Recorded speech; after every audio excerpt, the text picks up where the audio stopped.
Hello, welcome back to Unveiling University. My name is Carly and I'm a third year education student at the University of Maine.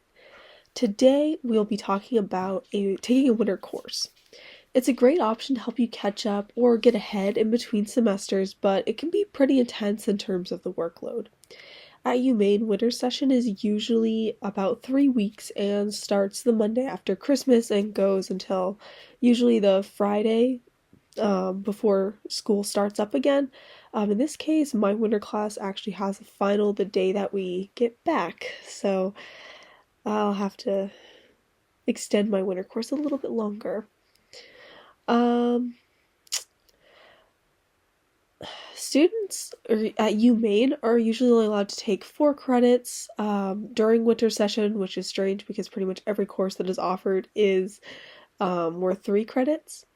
And I certainly wouldn't recommend taking more than one because I feel like that would be a lot of work during a time you're supposed to relax, and you will have to get special permission probably at your university as well.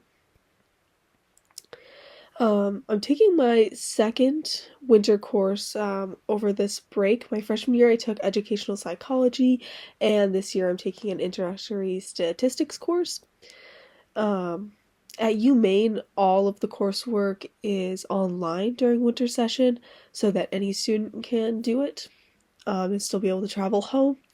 But some courses, like my stats class, do require in-person tests or like sometimes I think it is multiple tests, but I think most times it's usually just a final that's required in person. And you may be able to get alternate testing sites approved if you're not local but don't want to travel.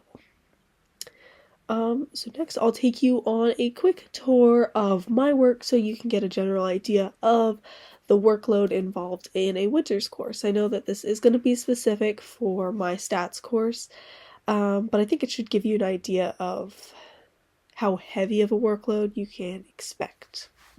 We use Brightspace as like our learner management system.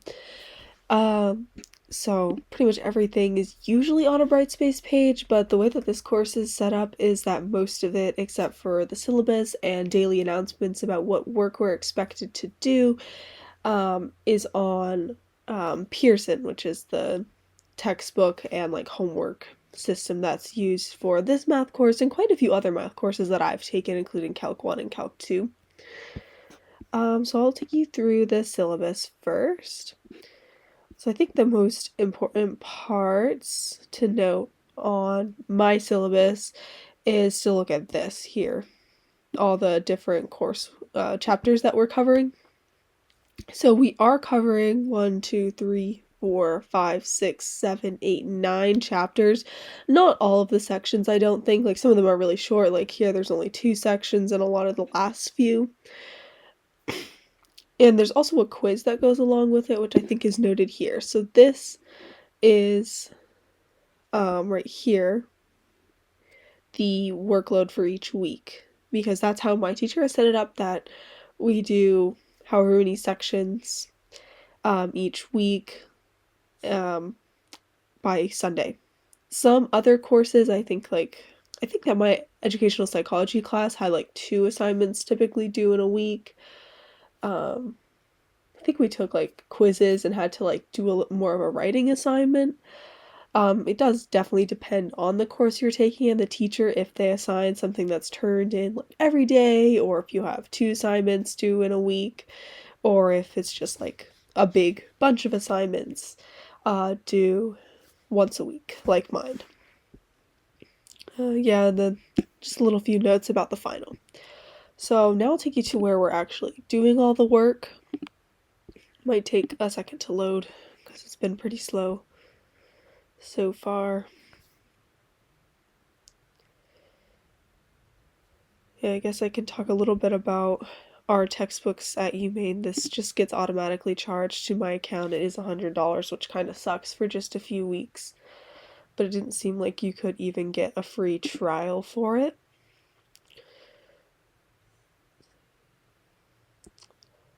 Okay, so as you can see, I've already done a bit of the work. I think I've done everything that's due for this past week. So yeah, this is what it looks like. He's only opened up till chapter 7 so far, but he is staying like out a week ahead, which is really nice that he's allowing us to work ahead. So I guess we can go to the next assignment. The way he has it set up is that there's this interactive assignment that isn't worth anything in our grade, but we still have to get a 70%. And it's more of the learning part, so it has videos and readings as well as a few practice questions. I guess we can go in here on this one and take a little look. So this one just talks about the objectives, what we're going to learn. Luckily, this one's short because other ones, rather than just being like 6 different slides, have been like 20.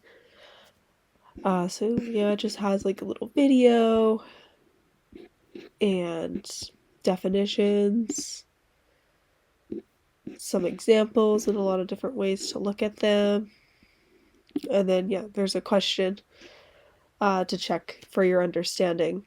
In this program, in Pearson, if you haven't used it before, a lot of times there is a view and example and to help me solve this, which is really nice because this, with no penalty, shows you a similar example. And to help me solve this, you'll have to do another problem, but the nice thing about Pearson is usually teachers will set it up so that you get unlimited attempts on each question, as long as it's not like a true or false question. So that's what the interactive assignment looks like, and it doesn't count any portion in our grade. What does matter, probably can't get into this one yet. Maybe I can. No, because I have to get at least a 70 on the other one. Then our other homework, it's just really similar to the questions in there. Yeah, they're usually not too long. This one was like 10 questions. I think they've all been around or less than 10. So even though I have to do a lot of assignments, they're usually fairly small. Yeah, and I have no idea what the final exam will look like. Each quiz is only 10 questions, which is really nice. I think usually teachers try not to overwhelm and overload you too much, at least as much as they can. So yeah, this is what my stuff looks like online. I guess I can show you a little bit. These are all the announcements that he sends. Like, he always reminds us exactly what we need to be working on. And yeah, reminds us when everything's due. Sent out the official dates and everything. So now that you've seen the specifics of my class, let's talk a little bit more generally about winter courses, starting with some pros and cons. The main pros are catching up on classes that you may have failed in the previous semester and now need to take again. But also getting ahead in your degree program is a possibility. Maybe you want to squeeze in a minor, maybe you want to squeeze in studying abroad, which is always the reason that I've taken them. Because I always knew I wanted to study abroad. I just struggled to figure out when, but I've finally submitted my application to hopefully study abroad next fall. Though if you do want to study abroad and you maybe don't want to, you're gonna have a hard time fitting it in during a regular full semester or paying for it because it can be pretty expensive. You could look at winter study abroad programs, which are usually much cheaper because it is a shorter time period.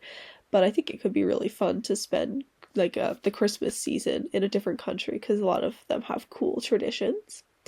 The cons of taking a winter course are losing the relaxation and family time because of the intense workload, maybe not being able to work as much, especially if you do need the money to pay for college and your apartment or whatever. And not learning the material as deeply as you could have if it was in person during a regular semester. Because they do have to cut some things out, and I know that when I take a course that's completely online, completely open book, I'm not spending as much time studying the material to actually know it. For example, I probably couldn't tell you half the things I learned in educational psychology 2 winters ago. Probably couldn't tell you much because I did not learn it very deeply, because I think we only had quizzes and papers to do that were always open note, open Google, really. Um, yeah, and I know that I have had to give up attending some of my little sister's basketball games and working as much as I could have, due to a winter course load. Yeah, so I think you probably do want to consider your priorities when taking a winter class. I know it's probably too late for this winter. Most classes that had drop period, I think, ended yesterday, maybe on Monday, depending on where you go. Um, but it could be something to consider for next winter. Um, yeah, and I do really think that taking a winter course and having time to relax with your family, work, and do all the other things that you want to do is totally possible, especially if you keep yourself organized. You can check out our free winter planner, which I'll link in the description below, to help you stay on track and meet all of your goals over break. So I hope you enjoyed this video, and thank you for watching as we unveil university every step of the way.